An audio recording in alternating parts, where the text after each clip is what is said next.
ನಮಸ್ಕಾರ ಎಲ್ರಿಗೂ ತಮಗೆಲ್ಲರಿಗೂ ಸ್ಪರ್ಧಾ ಕಾಲಾಗ್ನಿ ಯೂಟ್ಯೂಬ್ ಚಾನಲ್ಗೆ ಸ್ವಾಗತ. ಸ್ನೇಹಿತರೆ, ನಾನು ಮಹಾಂತೇಶ್ ಹೆಚ್ಚಿಗೆ. ಸ್ನೇಹಿತರೆ, ತಾವೆಲ್ಲರೂ ಕೂಡ ಈಗಾಗಲೇ ತಮ್ಲೈನನ್ನು ನೋಡಿದಿರಿ. ನಾವು ಯಾವ ವಿಷಯದ ಬಗ್ಗೆ ಮಾತಾಡ್ತಾ ಇದ್ದೀನಿ ಅಂತ ತಮಗೆಲ್ಲರೂ ಕೂಡ ಈಗಾಗಲೇ ಗೊತ್ತಿದೆ.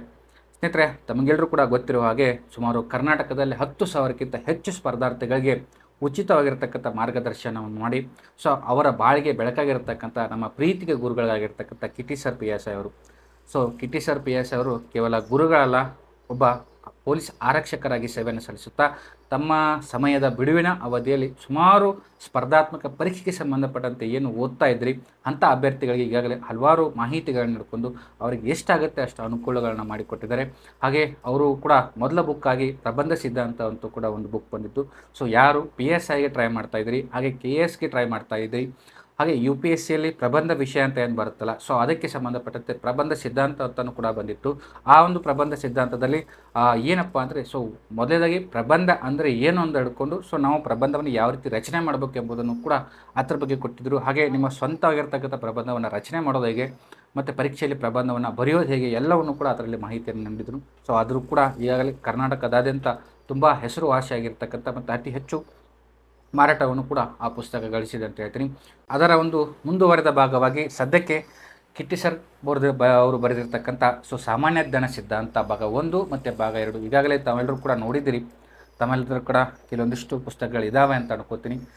ವಿಡಿಯೋ ಮಾಡೋದು ಸ್ವಲ್ಪ ತಡವಾಯಿತು. ಆದರೂ ಕೂಡ ಇವತ್ತಿನ ಈ ಒಂದು ವಿಡಿಯೋದಲ್ಲಿ ಕಿಟ್ಟಿ ಸರ್ ಅವರು ಬರೆದಿರ್ತಕ್ಕಂಥ ಸಾಮಾನ್ಯ ಜ್ಞಾನ ಸಿದ್ಧಾಂತದ ಭಾಗ 1 ಮತ್ತು ಭಾಗ 2 ಬಗ್ಗೆ ಕೆಲವೊಂದಿಷ್ಟು ಮಾಹಿತಿಯನ್ನು ನನಗೆ ಅನಿಸಿದ ಮಟ್ಟಿಗೆ ಹೇಳ್ತೀನಿ. ಯಾಕಂತಂದರೆ ನಾನು ಅವರ ಒಂದು ಪ್ರೀತಿಯ ಶಿಷ್ಯನಾಗಿ ಈ ಒಂದು ಕೆಲಸ ಮಾಡಿದರೆ ಏನು ತಪ್ಪಾಗಲ್ಲ ಅಂತ ನಾನು ಅನ್ಕೋತೀನಿ. ಯಾಕಂದರೆ ಕೆಲವೊಂದಿಷ್ಟು ಜನ ಇರ್ತಾರೆ, ಏನಪ್ಪ ಅವ್ರಿಗೆ ಬುಕ್ಸ್ ಕಳಿಸ್ತಾರೆ, ಅವ್ರೇನೋ ರಿವ್ಯೂ ಮಾಡ್ತಾರೆ ಅಂತ ಅನ್ಕೊಂಡು ದಯವಿಟ್ಟು ಕ್ಷಮೆ ಇರಲಿ. ನಾನು ಹೌದು ಕೊಟ್ಟಿದ್ದರು ಸರ್, ಬುಕ್ ಫ್ರೀಯಾಗಿ ಕೊಡ್ತೀನಿ ಅಂತ ಹೇಳಿದರು, ಬಟ್ ನನಗೆ ಫ್ರೀಯಾಗಿ ಇಸ್ಕೊಳ್ಳೋಕೆ ಅವಶ್ಯಕತೆ ಇಲ್ಲ. ಯಾಕಂದರೆ ಈ ಬುಕ್ ಹಿಂದೆ ಹಲವಾರು ಪರಿಶ್ರಮ ಇದೆ. ಅಂದರೆ ಸುಮಾರು 3 ವರ್ಷಗಳಕ್ಕಿಂತ ಅಧಿಕ ವರ್ಷಗಳ ಪ್ರಯತ್ನವನ್ನು ಮಾಡಿ ಈ ಪುಸ್ತಕವನ್ನು ತಂದು ಕೊಟ್ಟಿದ್ದಾರೆ. ಆ ಒಂದು ಪುಸ್ತಕವನ್ನು ನಾನು ಫ್ರೀಯಾಗಿ ಇಸ್ಕೊಂಡ್ರೆ ನನಗೆ ಅದಕ್ಕೆ ವ್ಯಾಲ್ಯೂ ಇರೋದಿಲ್ಲ ಅಂತ ಕೂಡ ನಾನೇ ಸ್ವತಃ ದುಡ್ಡು ಹಾಕಿ ಈ ಪುಸ್ತಕನ ತರಿಸ್ಕೊಂಡಿದ್ದೀನಿ. ತಾವು ಎಲ್ರಿಗೂ ಯಾರಿಗಾದ್ರೂ ಬುಕ್ ಬೇಕಂತಾರೆ ಕೆಳಗಡೆ ಲಿಂಕ್ ಇರುತ್ತೆ. ಅದರ ಆನ್ಲೈನ್ ಮೂಲಕ ನೀವು ತೊಗೋಬೋದು. ಹಾಗೆ ಅದು ಬಿಡಿ ಇರಲಿ, ಪರವಾಗಿಲ್ಲ. ಸಾಮಾನ್ಯ ಜ್ಞಾನ ಸಿದ್ಧಾಂತ ಪುಸ್ತಕ ಏನಿದೆ, ಹೇಗಿದೆ, ಹಾಗೆ ಇದರ ಬಗ್ಗೆ ಕೆಲವೊಂದಿಷ್ಟು ಮಾಹಿತಿನ ನೋಡ್ತಾ ಹೋಗೋಣ ಅಂತ ಹೇಳ್ತೀರಿ. ಸ್ನೇಹಿತರೆ, ತಮಗೆಲ್ಲರೂ ಕೂಡ ಈಗಾಗಲೇ ಸೈಡ್ದಲ್ಲಿ ಕಾಣಿಸ್ತಾ ಇರುತ್ತೆ ಸಾಮಾನ್ಯ ಜ್ಞಾನ ಸಿದ್ಧಾಂತ.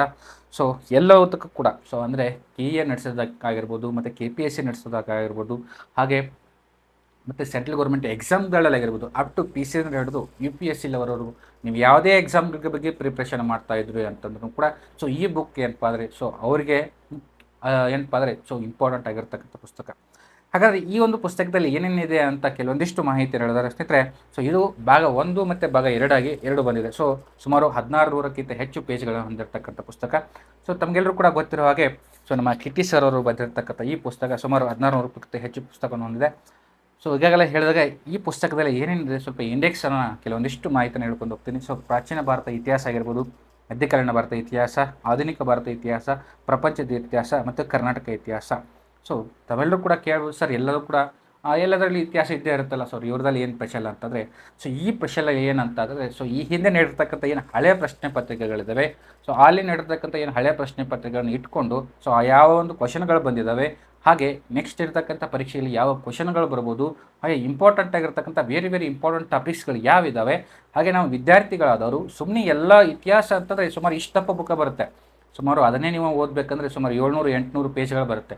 ಇವರು ಶಾರ್ಟ್ಕಟ್ ಅನ್ನೋದಕ್ಕಿಂತ ಕಾನ್ಸೆಪ್ಟ್ ಥಿಯರಿಯಾಗಿ ಅಂದರೆ ಯಾವ ಒಂದು ವಿಷಯಗಳನ್ನ ನೀವು ಯಾವ ರೀತಿ ಅರ್ಥ ಮಾಡ್ಕೋಬೇಕು ಅನ್ನೋದನ್ನು ಕೂಡ ಕೊಟ್ಟಿದ್ದಾರೆ. ಹಾಗೆ ನೀವು ಓದ್ತಾ ಹೋದ್ರಿ ಬುಕ್ಗಳನ್ನ ಅಂತಂತಂದರೆ ಅಲ್ಲಿ ಏನು ಮಾಡ್ತಾರೆ ಅಂತಂದರೆ ನಿಮಗೆ ಈಸಿಯಾಗಿ ನಿಮಗೆ ಅರ್ಥ ಆಗ್ತಾ ಹೋಗುತ್ತೆ. ಯಾವುದೇ ರೀತಿಯಾದಂಥ ಗೊಂದಲಗಳಿರೋದಿಲ್ಲ, ಟೆನ್ಷನ್ಗಳಿಲ್ಲ. ಅಂತಂದರೆ ಯಾವ ರೀತಿ ಅಂದರೆ ಸುಲಭವಾಗಿ ಕನ್ನಡ ಭಾಷೆಯಲ್ಲಿರೋದ್ರಿಂದ ಸರಳವಾಗಿ ಏನಪ್ಪ ಆದರೆ ನೀವು ಈ ಒಂದು ಪುಸ್ತಕವನ್ನು ಓದ್ಬೋದು. ಹಾಗೆ ನಿಮಗೆ ಅಷ್ಟು ಸರಳವಾಗಿಯೇ ಅರ್ಥ ಆಗುತ್ತೆ ಅಂತ ಹೇಳ್ತೀನಿ.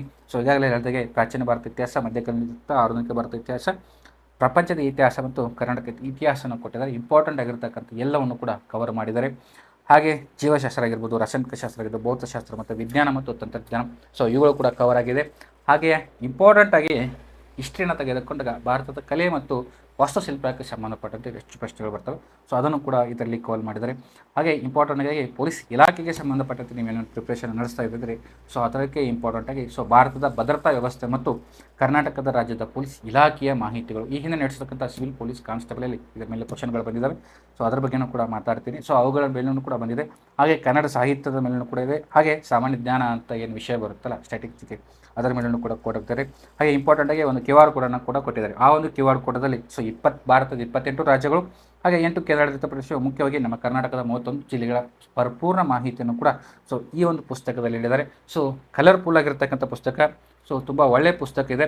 ಹಾಗೆ ನೀವು ಏನು ಇಂಪಾರ್ಟೆಂಟ್ ಆಗಿರ್ತಕ್ಕಂಥ ಏನಪ್ಪ ಅಂದರೆ ಸೊ ಕೆಲವೊಂದಿಷ್ಟು ಇಂಪಾರ್ಟೆಂಟ್ ವಿಷಯಗಳು ಏನಿರ್ತವೆ ಸೊ ಅದನ್ನು ನೀವು ಬೋರ್ಡ್ ಮಾಡೋ ಅವಶ್ಯಕತೆ ಇಲ್ಲ. ಸೊ ಅವರೇ ಬೋರ್ಡ್ ಮಾಡಿ ಕೊಟ್ಟಿರ್ತಾರೆ. ಸೊ ಏನಪ್ಪ ವಿಷಯ ಅಂತಂದರೆ ಸೊ ಯಾವುದೇ ಕಾರಣಕ್ಕೂ ಒಂದು ವಿಷಯನ ನೀವು ಒನ್ ಲೈನರ್ದಲ್ಲಿ ಓದಿದ್ರೆ ನಿಮಗೆ ಅರ್ಥ ಆಗಲ್ಲ. ಅದು ಆ ಒಂದು ಒನ್ ಲೈನರ್ ಓದಿದೆ ನಿಮ್ಗೆ ಆ ಒನ್ ಲೈನರ್ ಮಾತ್ರ ಅರ್ಥ ಆಗುತ್ತೆ. ಆದರೆ ಒನ್ ಲೈನರ್ ಹಿಂದೆ ಇರ್ತಕ್ಕಂಥ ಇತಿಹಾಸ ಏನಿದೆ ಅದು ನಿಮಗೆ ಗೊತ್ತಿರಲ್ಲ. ಅದನ್ನು ನೀವು ಅರ್ಥ ಮಾಡ್ಕೋಬೇಕಂತಂದರೆ ಅದರ ಹಿಂದೆ ಇರ್ತಕ್ಕಂಥ ಕಾನ್ಸೆಪ್ಟ್ಗಳು ನಿಮಗೆ ಗೊತ್ತಾಗಿರಲೇಬೇಕಾಗುತ್ತೆ. ಸೊ ಅದೇ ರೀತಿಯಾಗಿರ್ತಕ್ಕಂಥ ಪುಸ್ತಕ ಇದು. ಸೊ ಒನ್ ಲೈನರ್ಗಳಲ್ಲಿ ಇರದೆ ಸೊ ಕಾನ್ಸೆಪ್ಟಾಗಿ ಏನು ಹಿಂದೆ ಏನಿತ್ತು, ಸದ್ಯಕ್ಕೆ ಏನಿದೆ, ಮತ್ತು ಮುಂದೆ ಯಾವ ರೀತಿ ಇತ್ತು ಅನ್ನೋದನ್ನು ಕೂಡ ಸೊ ಬಿಡಿ ಬಿಡಿಯಾಗಿ ಉತ್ತರ ನೀಡಿದ್ದಾರೆ. ಸೊ ಕಾನ್ಸೆಪ್ಟ್ ಬೇಸ್ ಆಗಿರ್ತಕ್ಕಂಥ ಪುಸ್ತಕ. ಹಾಗೆ ಈ ಹಿಂದೆ ಏನಪ್ಪ ಅಂದರೆ ಇದರಲ್ಲಿರ್ತಕ್ಕಂಥದ್ದು ಏನಪ್ಪ ಅಂದರೆ ಸೊ NCERT ಆಗಿರ್ಬೋದು ಮತ್ತು DSCERT ಆಗಿರ್ಬೋದು, ಹಾಗೆ ತಮಿಳುನಾಡು ಪುಸ್ತಕದಲ್ಲಿರ್ತಕ್ಕಂಥ ಮುಖ್ಯ ವಿಷಯಗಳ ಮಾಹಿತಿಯನ್ನು ಸೊ ಇದರಲ್ಲಿ ಕೊಟ್ಟಿದ್ದಾರೆ ಅಂತ ಹೇಳ್ತೀನಿ. ಹಾಗೆ ಇದರಲ್ಲೇ ಸೆಕೆಂಡ್ ಪಾರ್ಟ್ದಲ್ಲಿ ನಾವು ನೋಡೋದಾದ ಸ್ನೇಹಿತರೆ, ಸೊ ಸೆಕೆಂಡ್ ಪಾರ್ಟ್ದಲ್ಲಿ ಇಂಪಾರ್ಟೆಂಟ್ ಆಗಿರ್ತಕ್ಕಂಥದ್ದು ಸೊ ಜಿಯೋಗ್ರಫಿ ಬರ್ತದೆ. ಭೂಗೋಳಶಾಸ್ತ್ರದಲ್ಲಿ ಪ್ರಾಕೃತಿಕ ಭೂಗೋಳಶಾಸ್ತ್ರ, ಪ್ರಪಂಚದ ಭೂಗೋಳಶಾಸ್ತ್ರ, ಭಾರತದ ಭೂಗೋಳಶಾಸ್ತ್ರ ಮತ್ತು ಕರ್ನಾಟಕದ ಭೂಗೋಳಶಾಸ್ತ್ರದ ಬಗ್ಗೆಯೂ ಕೂಡ ಮಾಹಿತಿ ಇದೆ. ಹಾಗೆ ಭಾರತ ಅರ್ಥಶಾಸ್ತ್ರ ಮತ್ತು ಭಾರತದ ಸಂವಿಧಾನದ ಬಗ್ಗೆಯೂ ಕೂಡ ಮಾಹಿತಿ ಇದೆ. ಹಾಗೆ ಪರಿಸರ ಅಧ್ಯಯನದ ಬಗ್ಗೆಯೂ ಕೂಡ ಮಾಹಿತಿ ಇದೆ, ಅಥವಾ ಎನ್ವಿರಾನ್ಮೆಂಟಲ್ ಬಗ್ಗೆ.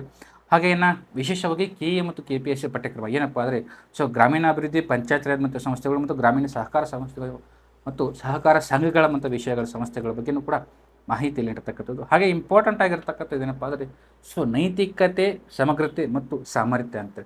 ತಾವೆಲ್ಲರೂ ಕೂಡ ಮೊನ್ನೆ HK ನಡೆದಿರ್ತಕ್ಕಂಥ ಎಕ್ಸಾಮನ್ನು ಗಮನಿಸಬಹುದು. ನಾನ್ HKದಲ್ಲಿ ನೀವು ಸಿವಿಲ್ ಎಕ್ಸಾಮನ್ನು ಗಮನಿಸಬಹುದು. ಅಲ್ಲಿ ಸುಮಾರು 4ರಿಂದ 5 ಪ್ರಶ್ನೆಗಳು ನೈತಿಕತೆಗೆ ಸಂಬಂಧಪಟ್ಟಂತೆ ಪ್ರಶ್ನೆಗಳಾಗಿದ್ದು. ಸೊ ಅದನ್ನು ಕೂಡ ಈ ಒಂದು ಪಾಠದಲ್ಲಿ ಕೊಟ್ಟಿದ್ದಾರೆ.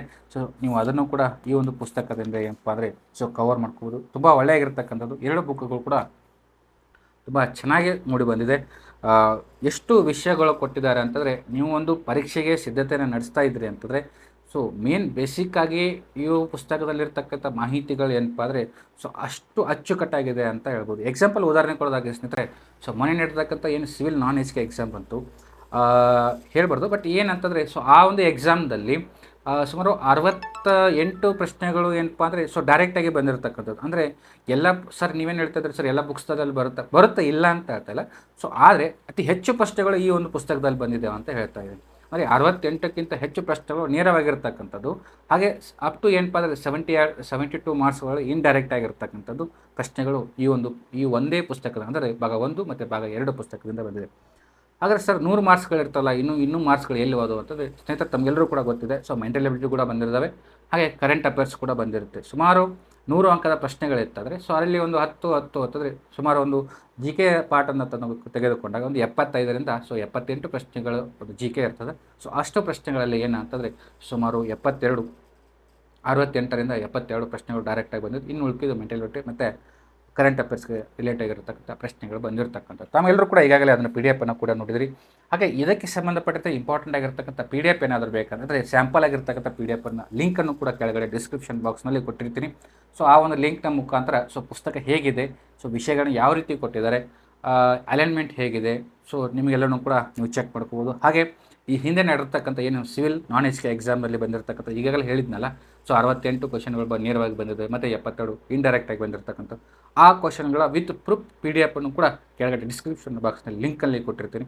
ಸೊ ತಾವುಗಳು ಕೂಡ ನೋಡ್ಬೋದು ಅಂತ ಹೇಳ್ತೀನಿ. ಸ್ನೇಹಿತರೆ, ಇದು ಯಾವುದೇ ಕಾರಣಕ್ಕೂ ಪ್ರಮೋಷನ್ ಅಂತ ತಿಳ್ಕೊಂಡ್ರೆ ನಿಮಗೆ ನೀವು ಪ್ರಮೋಷನ್ ಅಂತ ತಿಳ್ಕೊಂಡ್ರೆ ಪ್ರಮೋಷನು, ಆದರೆ ನನ್ನ ಪ್ರಕಾರ ಪ್ರಮೋಷನ್ ಅಲ್ಲ. ಸೊ ನಾನು ನಮ್ಮ ಗುರುಗಳಿಗೆ ಅವರು ಬರೀತಕ್ಕಂಥ ಒಂದು ಪುಸ್ತಕದ ಬಗ್ಗೆ ಮಾಹಿತಿ ನೀಡ್ತಾ ಇದ್ದೀನಿ ಅಷ್ಟೇ.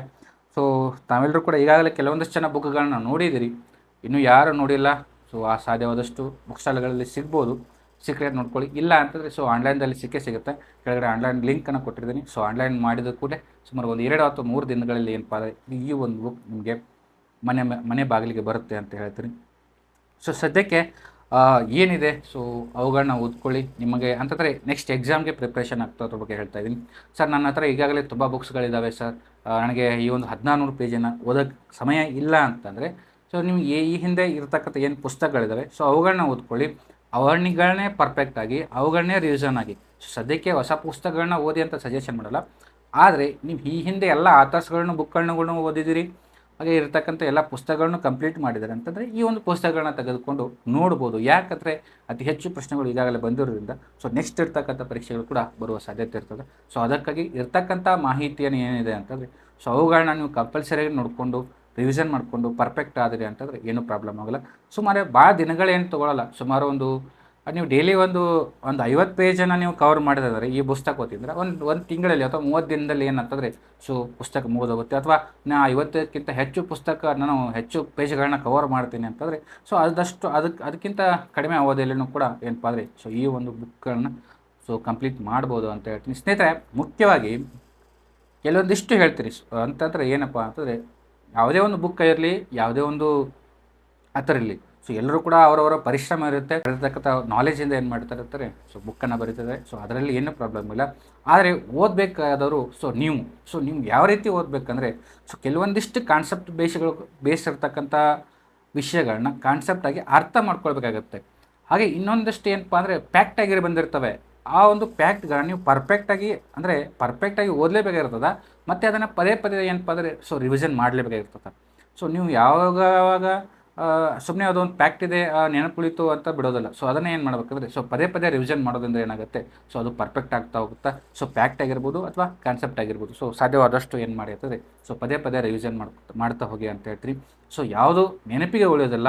ಸೊ ಎಕ್ಸಾಂಪಲ್ ಒಂದು ಪುಸ್ತಕಗಳನ್ನ ತೆಗೆದುಕೊಂಡು ಓದ್ತಾ ಇರ್ತೀರಿ, ಸೊ ಯಾವುದು ನೆನಪಿಗೆ ಉಳಿಯೋಲ್ಲಲ್ವ, ಸೊ ಅವುಗಳನ್ನ ಏನು ಮಾಡಿ ಅಂತಂದರೆ ಶಾರ್ಟ್ ನೋಟ್ಸನ್ನು ಮಾಡಿ ಇಟ್ಕೊಳ್ಳಿ. ಶಾರ್ಟ್ ನೋಟ್ಸ್ ಆಗಿ ಮಾಡಿ ಇಟ್ಕೊಂಡು ಏನು ಮಾಡಿ ಇರ್ತಿದ್ರೆ ಆ ಒಂದು ಶಾರ್ಟ್ ನೋಟ್ಸನ್ನು ಏನು ಮಾಡಿ ಇರ್ತಿದ್ರೆ ಸೊ ಪದೇ ರಿವಿಷನ್ ಮಾಡ್ತಾ ಹೋಗಿ.